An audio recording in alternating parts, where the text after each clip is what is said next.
Ok, số dây krem can na cái mình iniយើងធ្វើការមក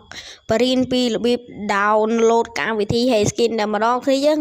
មានខមមិនគ្នាច្រើនសូមឲ្យ Hey ពេជ្រគាត់មកពាត់ពេជ្រ10000ពេជ្រអីចឹងណាហើយអ្នកខ្លះក៏ឲ្យខ្ញុំត្រាក់ម៉ូដដូចចឹងតែខ្ញុំសូមប្រាប់ថាខ្ញុំរវល់បានត្រាក់បរៀនពីរបៀបដាក់ម៉ូដគ្នាចឹងខ្ញុំបរៀនពីរបៀប download កម្មវិធីនឹងតែម្ដងគ្នាហើយអ្នកគ្នាមកថ្មីជួយកុំភ្លេចជួយចុច subscribe like មួយតោះមកផាត់ពេលយើងចូលពីរបៀប download ម្ដងគ្នាយើងតោះអ្នកគ្នាវាយក្នុង YouTube វិធី download កម្មវិធីហ្នឹងឲ្យពេលឲ្យអ្នកគ្នាអស់រំមើលវីដេអូគេបរិញ្ញាអញ្ចឹងហើយអ្នកគ្នាទៅការចុចចូលកន្លែង comment អ្នកគ្នាហើយទៅការចុចលើ link ផាស link ហ្នឹងមកគ្នាយើងពេលដែលយើងចុចលើ link ហ្នឹងហើយវានឹងនាំយើងចូលទៅជ្រោមអ្នកគ្នាធ្វើវានឹងចេញរូបរាងមកនេះអ្នកគ្នាធ្វើការចុចពាក្យលើកន្លែង sim download ហ្នឹងមកវានឹងធ្វើការឲ្យយើងទាញយកចឹងហើយវាធ្វើការបើកចឹងម្ដងហើយយើងធ្វើការចុចហើយយើង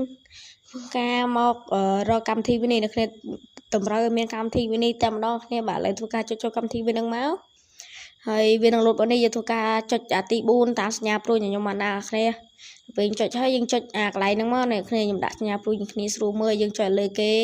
ហើយបន្ទាប់មកវានឹងចុចពាក្យតម្លើក៏យើងចាប់វាផ្លែតមកវានឹងពេញតែម្ដងគ្នាពេលដែលវាពេញហើយវានឹងធ្វើការលោតឲ្យយើងចុចបើកយើងធ្វើការចុចបើកមកដើម្បីចូលកម្មវិធីមួយនឹងតែម្ដងឥឡូវពេលនេះធ្វើការចូលកម្មវិធីមួយនឹងតែម្ដងគ្នាឥឡូវនេះអ្នកគ្នាតម្រូវដាក់ម៉ាកទូរស័ព្ទអាក្រោមនេះគ្នាដាក់ទាំងអស់មកអានេះយើងដាក់យើងលេងលើ Facebook ដាក់ Facebook លេងលើអីដាក់អីមកគ្នាកន្លែងនេះយើងធ្វើការបំពេញកាក់តែម្ដងគ្នាយើងពេញ94មកយើងចង់បានអីយើងគ្រីសនឹងយើងពេញលេខតែម្ដងគ្នាយើងឥឡូវធ្វើការពេញម្ដងមួយគ្នាយើងបាទឥឡូវកាតកំភ្លើងធ្វើការពេញទាំងអស់ទៅគេនេះគុជជ្រុងធ្វើការពេញទាំងអស់គុជនេះក៏ពេញដែរកាតដូរឈ្មោះធ្វើការពេញមកហើយគ្រីសមកហើយកាត custom ហើយតមកកាតចាប់អ៊ីតាន់នេះហើយតមកនេះយើងធ្វើការវាយ ID តែម្ដងគ្នាអ្នកគ្នាដាក់ផាស ID ធ្វើការចុចក្តារមករួចជាការស្រេចលើធ្វើការដាក់ ID តែម្ដងគ្នាឥ